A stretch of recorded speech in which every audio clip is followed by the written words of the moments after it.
આજે આપણે ડુંગળી અને સેવનું શાક બનાવવાના છીએ.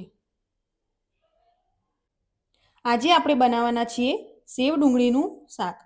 તેના માટે મેં અહીંયા 2 મરચાં લઈ લીધા છે, 1 વાટકી તીખી સેવ લઈ લીધી છે, 4 થી 5 મીડિયમ સાઇઝની ડુંગળીને આ રીતે કટ કરી લીધી છે, 5 થી 6 જેટલી કળી લસણની લઈ લીધી છે. એક કડાઈમાં આપણે તેલ લઈ લઈશું.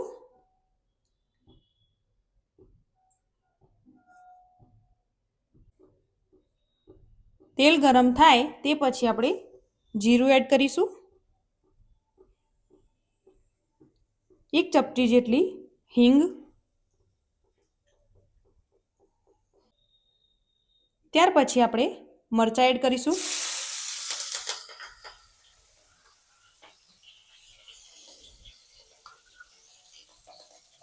ડુંગળી એડ કરી દઈશું.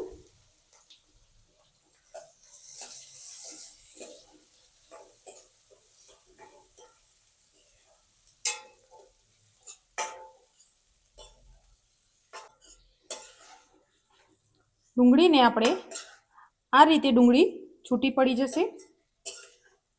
ડુંગળીને આપણે ચડવા દઈશું. ડુંગળી ચડે ત્યાં સુધી આપણે શાકનો મસાલો બનાવી દઈશું. એક ખાંડણીમાં આપણે લસણ, લાલ મરચું, થોડું મીઠું, તેને આપણે ખાંડી લઈશું. આ રીતે આપણે ચટણી બનાવી દેવાની છે. એક વાટકીમાં આપણે જે લસણની ચટણી બનાવી હતી તે લઈ લઈશું. થોડો ગોળ લઈ લઈશું. 1 ચમચી જેટલું લાલ મરચું, 1 ચમચી જેટલી હળદર, 1 ચમચી જેટલું ધાણા જીરું, સ્વાદ પ્રમાણે મીઠું લઈ લઈશું.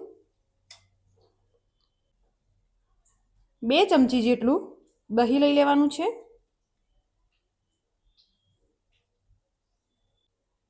1 ચમચી જેટલું પાણી લઈ લઈશું. આ બધાને આપણે મિક્સ કરી લઈશું.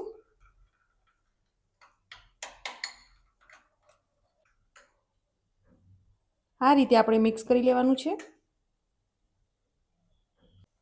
હવે આપણે ડુંગળી આ રીતે ગોલ્ડન બ્રાઉન જેવી થોડી થઈ જાય તે પછી આપણે જે મસાલો રેડી કરેલો હતો તે એડ કરી દઈશું.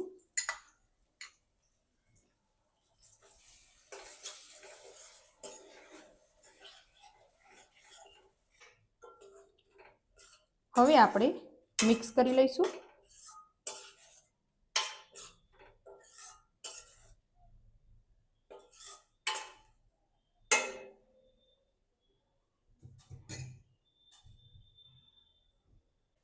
હવે આપણે 1/2 વાટકી જેટલું પાણી એડ કરી દઈશું.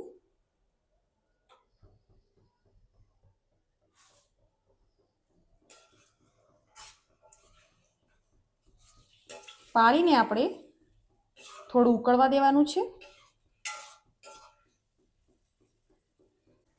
હવે આપણું પાણી ઉકળવા લાગ્યું છે. હવે આપણે સેવ એડ કરી દઈશું. હવે આપણે મિક્સ કરી લઈશું.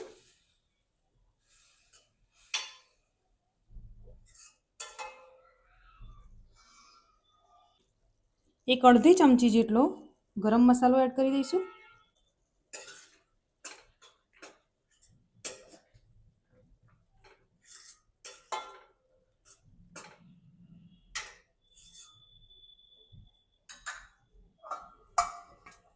હવે આપણે 2 મિનિટ સુધી ઢાંકણ ઢાંકીને ચડવા દઈશું. હવે આપણું તેલ છૂટું પડવા લાગ્યું છે. ઉપરથી આપણે ધાણા એડ કરી દઈશું અને ગેસને બંધ કરી દઈશું.